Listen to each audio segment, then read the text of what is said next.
आज यानी 1 अप्रैल से नया वित्तीय वर्ष शुरू होते ही देश और छत्तीसगढ़ में कई ऐसे बदलाव लागू हो गए हैं जिनका असर सीधे आम आदमी की जिंदगी पर पड़ने वाला है। ये बदलाव सिर्फ कागजों तक सीमित नहीं बल्कि आपके खर्च, यात्रा, सैलरी और जरूरी सेवाओं से जुड़े हुए हैं। सबसे बड़ा बदलाव टैक्स सिस्टम में देखने को मिला है। नया इनकम टैक्स एक्ट 2025 लागू हो गया है, जिसने पुराने 1961 के कानून की जगह ले ली है। सरकार ने इसे आसान बनाने की कोशिश की है ताकि आम टैक्स पेयर्स को कम परेशानी हो। अब फाइनेंशियल ईयर और असेसमेंट ईयर का झंझट खत्म कर दिया गया है और इसकी जगह टैक्स ईयर लागू किया गया है। साथ ही ITR भरने की आखिरी तारीख बढ़ाकर 31 अगस्त कर दी गई है, जिससे लोगों को राहत मिली है। वहीं सफर करने वालों के लिए भी आज से बड़े बदलाव हैं। देश भर के टोल प्लाजा पूरी तरह कैशलेस हो गए हैं, यानी अब आप नगद भुगतान नहीं कर पाएंगे। टोल देने के लिए फास्टैग या UPI का इस्तेमाल करना अनिवार्य हो गया है। जिन लोगों के पास फास्टैग नहीं है या बैलेंस नहीं है, उन्हें परेशानी का सामना करना पड़ सकता है। पैन कार्ड और KYC से जुड़े हुए नियम भी सख्त कर दिए गए हैं। अब बैंकिंग, निवेश और टैक्स से जुड़े हर काम में पहचान सत्यापन जरूरी होगा। बिना वेरिफिकेशन के लेन देन रुक सकता है। नए पैन कार्ड के लिए आधार के साथ जन्म प्रमाण पत्र या 10वीं की मार्कशीट भी जरूरी कर दी गई है।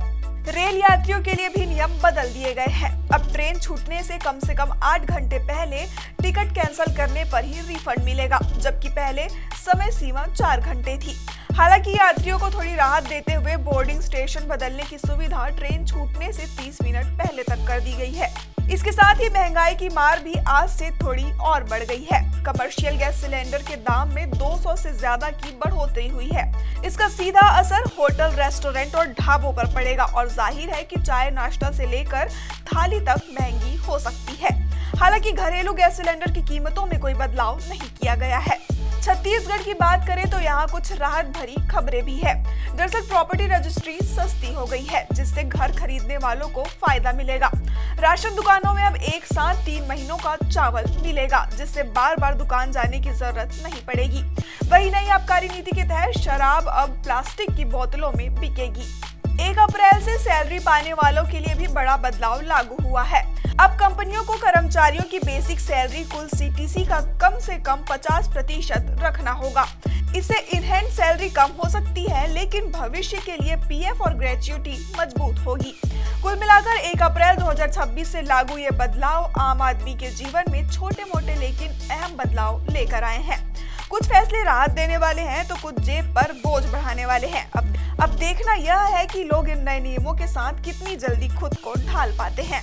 1 अप्रैल से होने वाले इन बदलावों पे आपकी क्या राय है, कमेंट कर जरूर बताइएगा। ऐसी ही खबरों के लिए बने रहिए NPG न्यूज के साथ और अगर आपने हमारे चैनल को सब्सक्राइब नहीं किया है तो सब्सक्राइब, शेयर जरूर करें।